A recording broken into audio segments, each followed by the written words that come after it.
to The Grind. This is a weekly segment where a bunch of friends come together to talk about the sermon that we just heard this past weekend. And today we have Lexine and Nathan. Hello. And we're going to be talking about a sermon that was preached by a certain someone. Yeah, who is that someone, Lexi? I think it's my boss. Yeah, what's up? Yeah, Lexine's our intern. So, yeah. So I talked about unforgettable kindness and how kindness is remembered and passed down. And yeah, so that's what I talked about. Yeah, it was good. Well done. Thank you.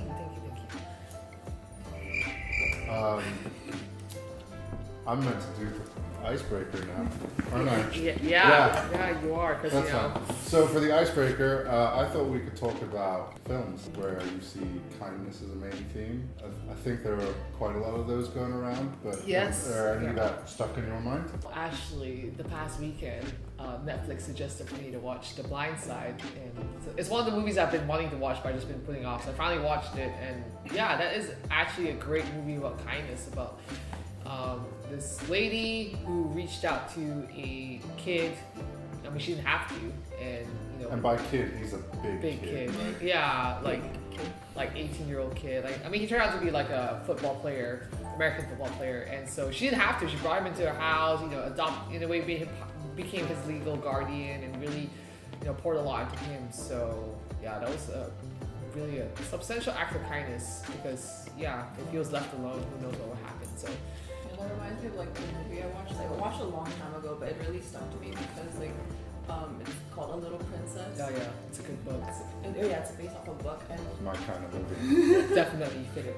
yes, actually, the girl, she keeps telling like everyone is a princess, like everyone deserves to be a princess. Nathan, you are a princess. Thank you. I've always thought so. Yeah. Yeah, and it just talks about how like this was set like during World War II. Right. Long story short, her dad gets sent off to the military, and she had to stay at a boarding school for like all-girl boarding school. Mm-hmm. And when her dad was missing in action, the headmistress wasn't able to get money from her family anymore. Her little girl, her name is Sarah, and she becomes a slave to pay off the debts that she owes the boarding school. But throughout the whole movie, even though she was being like bullied and tormented by the headmistress, she was super kind to all the other housekeepers and all the other workers in the house.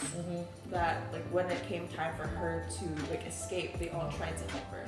And it's just a really good movie, especially like watching it younger. Yeah. You learn that like, even though you're being like, hurt by other people, it's still good to be kind. It was just something that stuck to me growing up.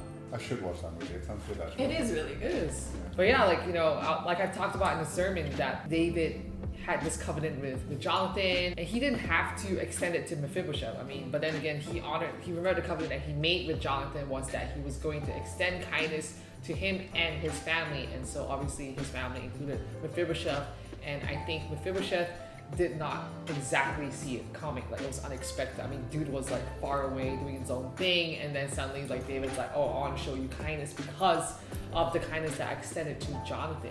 So maybe a question for you guys is, what are some acts of unexpected kindness that you received, or maybe that you benefited from an act of kindness that was extended to someone else? What comes to mind is like pretty simple, but last semester, I had to buy textbooks, of course. But there's a deadline to when you have to get textbooks, but I didn't get my pay for like when I tutored yet. So I was like, kind of panicking, because if I don't buy the textbooks, then I kind of like, won't be able to study. And I couldn't find it online either. So I was kind of panicking. But a friend of mine, she just messages me like, hey, I feel like God is telling me to give you this like $500. I just need to buy one textbook. Give you $500 for the I don't know what it's for, but I just feel like God's saying like, here's $500. And then I was so surprised. I was like, whoa, I actually really needed like that much money to pay for my textbooks. And so I did. And then a couple months afterwards, one of my friends, she was also it wasn't a textbook, but she couldn't pay for a quiz. Like, we had to pay for like an online platform for one of our assignments. You gotta pay for quizzes? What? No, like, because it's an online platform, and we needed to subscribe to it for that semester. And I don't know why, but we had to subscribe to it, and she couldn't afford it because she paid for everything else. And because of COVID, it was just really difficult for her. So I was like, hey, I have extra money. Actually, it's extra money from the money that my friend gave me. So I was like, oh, here, I still have extra. I'll pay for it. I'll pay it in full for you. And so, yeah, that's just so I feel like that's like sort of like a passed on. passed That's on. really Very cool. cool. Nathan. This was also when I was at uni, but it's nowhere near as academic. So it was my final year. Just out of the blue, one of my friends, he just texted me and asked me if I wanted tickets to watch Liverpool in the Champions League. Ooh. I'd never been. It'd been 2 years. I hadn't been to a Champions League game yet. So I was like, yes, please, please, please, please, please. Yeah, it was everything I thought a Champions League game would be. So that was amazing. And then a few months later, because of another act of kindness, which maybe we can talk about another time, but I was out of the country and I had tickets to a game. Couldn't go. But that gave me the chance to actually give them to another friend who doesn't really get the chance to go to games very often. Wow. And it was a big game, and he got to go because I was in Sweden doing other stuff. So yeah. Wow, that's actually really cool. That's nice. So we all got to watch Liverpool in Europe that year. It was fun. Yeah. Oh, that year, nice. Yeah. That is very cool. Yeah. Oh, those are really, really cool stories. Like, yeah, with David and Mephibosheth, like I said, right, Mephibosheth, he didn't exactly see what was coming. He got a benefit, from an act of kindness that Jonathan extended to David, and David paid it forward to Mephibosheth. And so we see how, like, the kindness, like, David reached out to Mephibosheth. I'm actually struggling with this name. I can't believe I'm getting it right, but I can't say the name. yeah, Mephibosheth. Yeah, so David reaches out to him, brings him in, and then, I think this guy's like, thinking like, oh, what's going on? What am I going to get? And so Mephibosheth actually gets like, provided for, he gets protected, he gets, he gets watched out for, and he gets positioned, he gets to be part of David's family.